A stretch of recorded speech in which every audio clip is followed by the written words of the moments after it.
C'est l'heure de retrouver la chronique de Caroline Yadan. Bonjour Caroline. Bonjour Léa. Alors aujourd'hui, vous souhaitiez nous entretenir d'orthographe.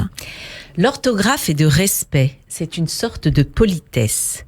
Cette citation d'Alain, philosophe, se heurte frontalement aux propos tenus dans l'émission Le Quotidien il y a quelques semaines par Julie Neveu, membre du collectif Les Linguistes Atterrés. Alors qu'a-t-elle déclaré ? Eh bien, Madame Neveu nous a expliqué que l'orthographe du français est trop compliquée, que la dictée est, je cite, une sorte de délire national et qu'il faudrait libérer le cerveau de nos enfants pour qu'ils passent moins longtemps à apprendre les règles. La solution serait donc d'abolir tout simplement les fautes d'orthographe en rapprochant l'oral de l'écrit. Wesh. Je vous avoue qu'en l'écoutant, je suis restée sans voix, non seulement parce que ce genre de théorie farfelue forme les incultes de demain, mais aussi parce que, sous couvert d'humanisme, cela contribue à renforcer les inégalités, voire les violences. Alors, supprimer les dictées et abolir les fautes d'orthographe formerait les incultes de demain. Chacun sait, Léa, qu'une bonne orthographe et une correcte ponctuation permettent d'éviter les ambiguïtés de la communication écrite, que la maîtrise du sens des mots oblige à une meilleure compréhension du réel et améliore la lecture, l'écriture, le vocabulaire et la grammaire. À l'heure des SMS, de ChatGPT, des emojis, une écriture sans erreur s'impose comme un gage de confiance et une marque de respect. L'écrit donne le pouvoir de contredire le monde, d'imaginer, d'argumenter et en définitive, d'exercer sa liberté. Comme l'indique très justement Yanis Roder, professeur agrégé d'histoire en Seine-Saint-Denis, ceux qui souffrent d'un déficit de vocabulaire, d'une difficulté à conceptualiser, d'une inquiétante faiblesse du langage, sont incapables de comprendre et d'affronter le monde dans lequel ils vivent.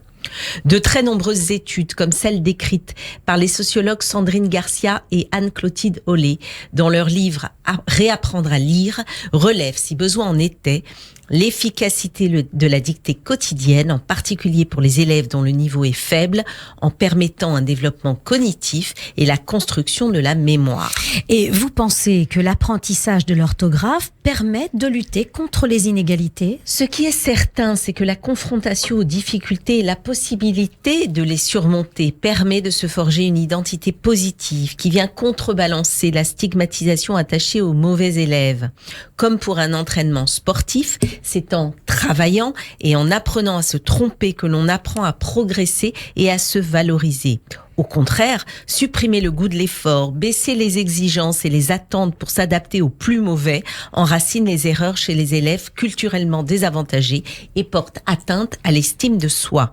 Dire à un élève « il m'importe peu que tu fasses des erreurs », c'est lui dire en substance « tu es trop mauvais pour progresser ». C'est donc le conforter dans son statut d'élève en grande difficulté. En réalité, Léa, ces théories qui déconsidèrent les apprentissages fondamentaux ne datent pas d'hier. Ah bon ? Ces théories ne sont pas nouvelles ? Non, c'est de la linguistique que depuis les années 60 sont venus les plus grands assauts contre l'apprentissage structuré du langage. Selon ces mouvements dits avant-gardistes, venant de la gauche, l'élève considéré comme une victime devrait construire lui-même ses savoirs, tandis que le professeur devrait se mettre à l'école de son élève, puisque son autorité relèverait de la contrainte et ses apprentissages du dressage. La dictée serait donc dépassée et conservatrice, donc de droite, donc condamnable. Il y aurait même une forme de fierté à se proclamer inculte. Cette essentialisation de l'élève est très dangereuse, car celui qui ne peut argumenter n'a pas les armes intellectuelles pour réfléchir et décrypter, par exemple, un discours sectaire qui favoriserait le communautarisme. Et qui pourrait engendrer de la violence. Absolument, Léa. Construire des règles et des limites permet d'apprivoiser les frustrations, donc de vivre en société. L'absence de figure d'autorité, à la fois morale et intellectuelle, enferme dans un ghetto social qui conduit à la dépréciation, à l'exclusion et parfois à la violence chez des individus nihilistes qui veulent tout de suite et qui ne connaissent que le rapport de force. Les émeutes récentes en sont une parfaite illustration. Ces jeunes qui méprisent la loi, la police et les institutions devraient participer à la dictée pour tous, championnat intergénérationnel d'orthographe créé par Abdellah Boudour en 2013 à Argenteuil. Ils pourraient, rêvons un peu, s'entraîner, se challenger, se discipliner pour améliorer leur performance.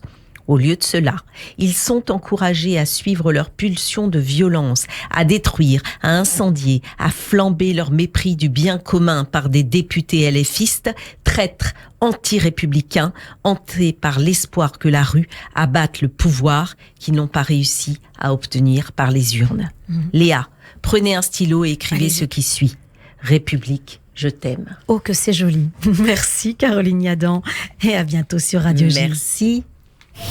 Radio J.